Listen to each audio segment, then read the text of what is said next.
ছাত্রছাত্রীরা, আশা করি তোমরা সবাই খুব ভালো আছো।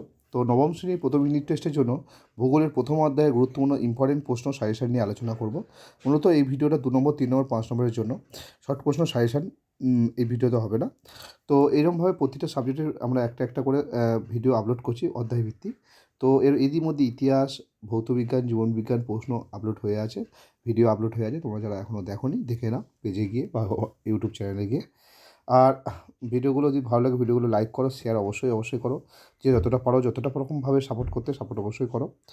ওকে, তো এখানে দেখো কী কী প্রশ্ন নিয়েছি। প্রথম অধ্যায়ে প্রথম প্রশ্ন, পৃথিবীর গোলীয় আকৃতির 3টি প্রত্যক্ষ প্রমাণ লেখো। খুব ইম্পর্টেন্ট প্রশ্ন এটা। অভিজ্ঞতাগুলো কাকে বলে ইম্পর্টেন্ট, জিওর কাকে বলে ভেরি ইম্পর্টেন্ট প্রশ্ন। কুলিন গ্রহ, বামন গ্রহের মধ্যে 4টি পার্থক্য। জিপিএস কাকে বলে। এই জিপিএস নিয়ে প্রশ্ন অবশ্যই মুখস্থ করে, এটা হয়তো পরীক্ষায় থাকবে, খুব ইম্পর্টেন্ট প্রথম অধ্যায় থেকে।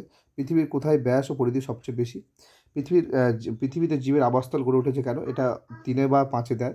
কেন পৃথিবীতে জীবের আবাসস্থল গড়ে উঠেছে। জিপিএসের 2টি ব্যবহার, ওই টিকা লেখো জিপিএসের সঙ্গে এটাও ঢুকে আছে, তো আলাদা করে লিখে দিয়েছি। আচ্ছা, 1 নম্বর প্রশ্ন, উপকূল থেকে জাহাজের পর্যবেক্ষণ, চন্দ্রগ্রহণের পর্যবেক্ষণ দ্বারা পৃথিবীর গোলীয় আকৃতি প্রমাণ দাও। মানে এই দুটো টপিকের উপর ভিত্তি করে পৃথিবীর গোলীয় আকৃতি প্রমাণ দাও। উপকূল থেকে জাহাজ পর্যবেক্ষণ করলে কীভাবে পৃথিবীর গোলীয় আকৃতি প্রমাণ, পৃথিবীর যে গোল সেটা প্রমাণ করতে পারবে। আর চন্দ্রগ্রহণের পর্যবেক্ষণ দ্বারা কীভাবে প্রমাণ করতে পারবে সেটাকে, এই দুটো টপিকের ওপর ভিত্তি করে পৃথিবীর গোলীয় আকৃতির প্রমাণ দাও। আমি প্রথমে কী প্রশ্ন দিয়েছি, যে পৃথিবীর গোলীয় আকৃতির 3টি প্রত্যক্ষ প্রমাণ।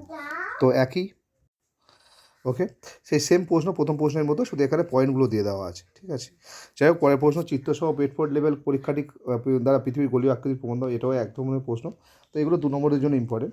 দিগন্ত রেখা সবসময় গোলাকার মনে হয় কেন, ইম্পর্টেন্ট প্রশ্ন। তো এই ছিল তোমাদের প্রথম অধ্যায়ের খুব গুরুত্বপূর্ণ 2 ও 3 নম্বর বা 5 নম্বরের প্রশ্ন। এগুলো যদি তোমরা ভালোভাবে পড়ো, এর বাইরে তোমাদের প্রশ্ন হবে না, এটা কোনো দায়িত্ব নিয়ে বলতে পারি। তো ভালো করে পড়ো, আর ভিডিওটা ভালো লাগলে ভিডিওটি লাইক করো ও অবশ্যই শেয়ার করো।